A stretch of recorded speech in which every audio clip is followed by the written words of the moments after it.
আসসালামু আলাইকুম খামারি ভাই বোনেরা, আশা করি আপনারা সকলে ভালো আছেন। এই যে গরুর খামার যারা পালন করেন, গরুর খামারে দেখা যায় যে গরুতে আঁটল হয়, আঁটালি যারা অনেকে বলে টিক। তো এটা হলো আপনার কি করে, এটা হলো গরুর রক্ত স্বল্পতা তৈরি করে, গরুর রক্ত খায়। রক্ত খাওয়ার ফলে গরু দুর্বল হয়ে যায়, গরুর উৎপাদন, বিশেষ করে দুধ উৎপাদন, স্বাস্থ্য সবই আপনার আঁটল হলে কমে যায়। তাহলে আঁটল কেন হয় দেখবেন, এই যে দেখেন, আপনার দেখায়, এই যে দেখেন কি অবস্থা, নোংরা পরিবেশ। এক নম্বর হলো নোংরা পরিবেশ, এরকম গোয়াল ঘরের আশপাশ থেকে দিবেন মাটির পানি, কাদো, তাহলে আপনার আঁঠালি হবে এরকম নোংরা জায়গা থাকলে। এই যে দেখেন পরিবেশ দেখেন, এরকম নোংরা পরিবেশে পশু পালন করলে আপনার পশুর আপনার হলো আঁটল হবে।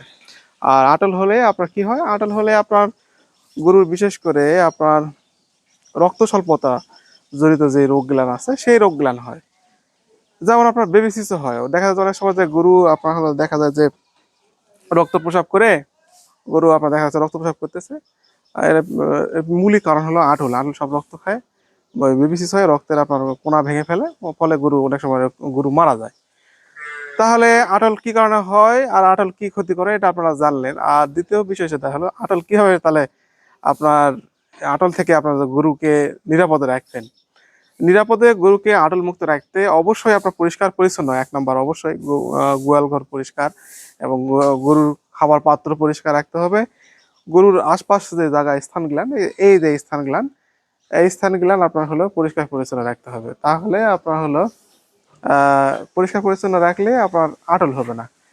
আর আঁটল গায়ের থেকে বাড়তে আপনার যা দরকার সেটা হলো অবশ্যই আপনার আহ, আপনার ওষুধ দিতে হবে। সেটা হলো আপনার বিশেষ করে ইঞ্জেকশন, যেটা আইভারমেকটিন ইঞ্জেকশন, ডাক্তারের পরামর্শে আইভারমেকটিন ইঞ্জেকশন অথবা ড্রপ স্প্রে করতে পারেন, অথবা আপনার আইভারমেকটিন আপনার লিকুইডও পাওয়া যায়, আপনার এটা আপনার স্প্রে করবেন।